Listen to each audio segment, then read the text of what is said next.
प्रणाम। जय सिया राम।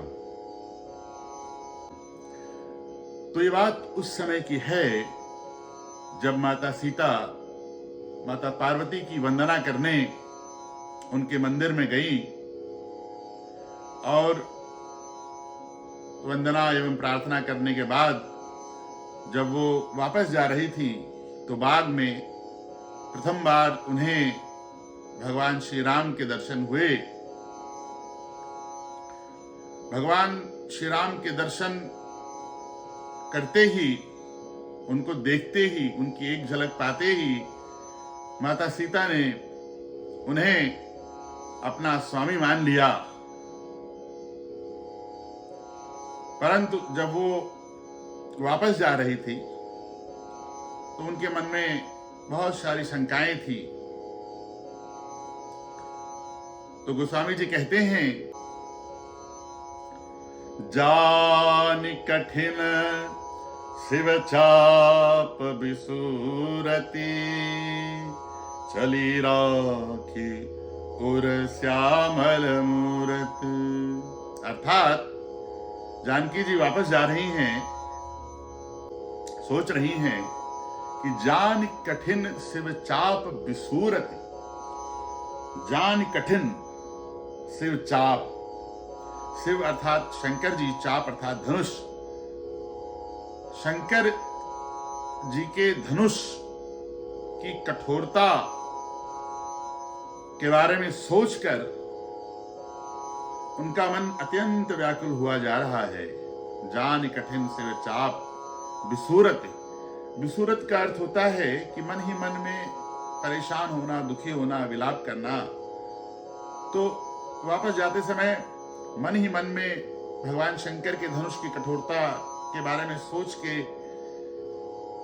बहुत परेशान हो रही हैं, मन ही मन में दुखी हो रही हैं, विलाप कर रही हैं, क्योंकि उनके मन में ये डर है कि भगवान राम, जिन्हें वे अपना स्वामी मान चुकी हैं, इतने कोमल शरीर वाले, इतने सुकुमार राजकुमार हैं, भला वो धनुष कैसे तोड़ेंगे। चली राखी उर श्यामल मूरति। और वापस जाते समय चली राखी उर श्यामल मूरत। भगवान श्री राम की उस श्यामल, उस सांवली मूरत को अपने हृदय में रख के माता सीता वापस चली जा रही हैं। मन में बहुत ही व्याकुलता के साथ, बहुत ही परेशानी के साथ और बहुत ही चिंता के साथ। तो आगे गोस्वामी जी कहते हैं कि परम प्रेममय मृदुमसि कीन्ही, चारु चित्ती भीति लिख लीन्ही। अर्थात परम प्रेममय मृदुमसि कीन्ही, अपने असीम प्रेम को, अपने अथाह प्रेम को, परम प्रेम को मृदुमसि कीन्ही। जानकी जी ने अपने परम प्रेम को, जो भगवान श्री राम के प्रति उनके अंदर जागृत हो गया था, उसको कोमल स्याही की तरह बना लिया। परम प्रेम में मृदुमसि कीन्ही, मृदु मतलब कोमल, मसी मतलब स्याही। तो उन्होंने अपने परम प्रेम को स्याही के रूप में मानकर चारु चित्त भीति लिख लीन्ही। तो चित्त का अर्थात होता है मन, चेतन मन जो होता है हमारा, और भीति का अर्थ होता है दीवार। तो उन्होंने अपने चेतन मन की दीवार पर चारु अर्थात सुंदर, भगवान राम का एक सुंदर सा चित्र बना लिया, उनकी सुंदर मूर्त को चित्रित कर लिया। और गोस्वामी जी कहते हैं कि गई भवानी भवन बहोरी, बंदी चरण बोली कर जोरी। अर्थात माता सीता ने भगवान की सुंदर सी मूर्ति अपने मन में चित्रित की और उसके बाद दोबारा पुनः वो माता पार्वती के मंदिर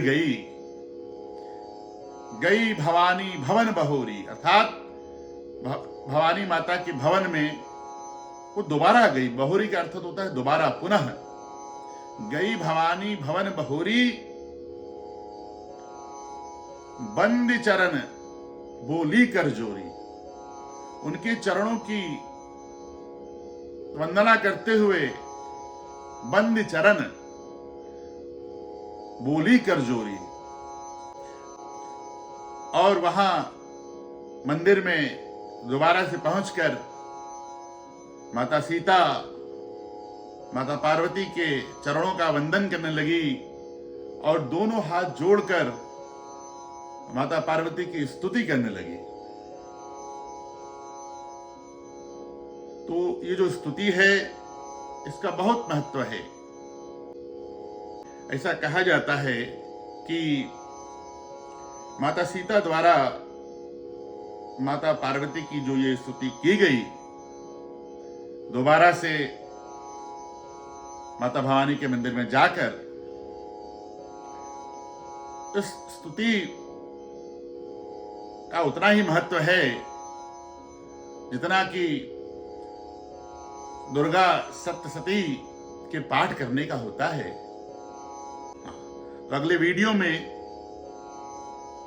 हम उसी स्तुति को पढ़ेंगे।